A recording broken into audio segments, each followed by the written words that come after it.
تو اس لڑکی کا کمنٹ ہے جی کہ قرآن میں جو دلیل ہے وہ آپ نے واضح کیوں نہیں کی؟ تو کمنٹ کا پس منظر جو ہے وہ یہ ہے کہ میں نے ایک ویڈیو بنائی تھی، اس کے اندر میں نے ایک کم عقل بندے کا جواب دیا تھا کہ اس نے کہا تھا کہ حضرت ابوبکر صدیق، حضرت عمر فاروق، حضرت عثمان غنی نعوذ باللہ ان کو ماننا حرام ہے۔ تو اس نے ایک قیاس کیا تھا، میں نے اس قیاس میں جواب دیا تھا کہ تم ان لوگوں کو برا بھلا اور حرام کہہ رہے ہو نعوذ باللہ، جن کی جو ہے صداقت اور جن کی تعریف قرآن میں بیان کر دی گئی ہے۔ اس کے جواب میں اس لڑکی نے کمنٹ کیا ہے جی کہ قرآن میں جو تعریف بیان کی گئی ہے وہ آپ نے واضح کیوں نہیں کی؟ بالکل جی، میں نے اس وقت دلیل نہیں دی تھی، چلے میں آج آپ کو بتاتا چلوں۔ تو قرآن کی صورت توبہ آیت نمبر 40، جس کے اندر اللہ تعالیٰ فرماتے ہیں ثانی اثنین ہما فی الغار۔ اللہ تعالیٰ قرآن کے اندر جب حضرت ابوبکر صدیق اور آپ صلی اللہ علیہ وسلم مکہ سے مدینہ کی طرف ہجرت کر رہے تھے، تب جو ہے غار میں 3 دن چھپے تھے، اور اس غار میں اللہ تعالیٰ نے جس کا ترجمہ آپ دیکھیں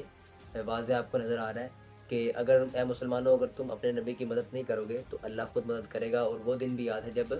وہ دونوں غار میں تھے اور آپ صلی اللہ علیہ وسلم اپنے ساتھی سے کہہ رہے تھے، یعنی کہ حضرت ابوبکر صدیق کو ساتھی کہا ہے، ساتھی سے کہہ رہے تھے کہ ڈرو نہیں، اللہ ہمارے ساتھ ہے۔ یہ ایک دل قرآن کی تو ایک ہی دلیل کافی ہے کسی کی صداقت۔ دوسری دلیل آپ کے سامنے یہ ہے کہ سورۃ اللیل ہے اور اما پارہ ہے، وَسَيَجَنَّبُهَا الْأَتْقَى الَّذِي يُؤْتِي مَالَهُ يَتَزَكَّى،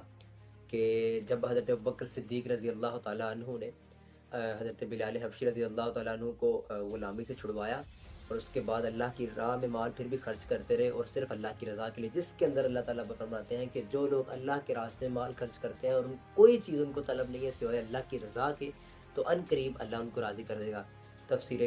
ابن کثیر، قرطبہ اور کبرا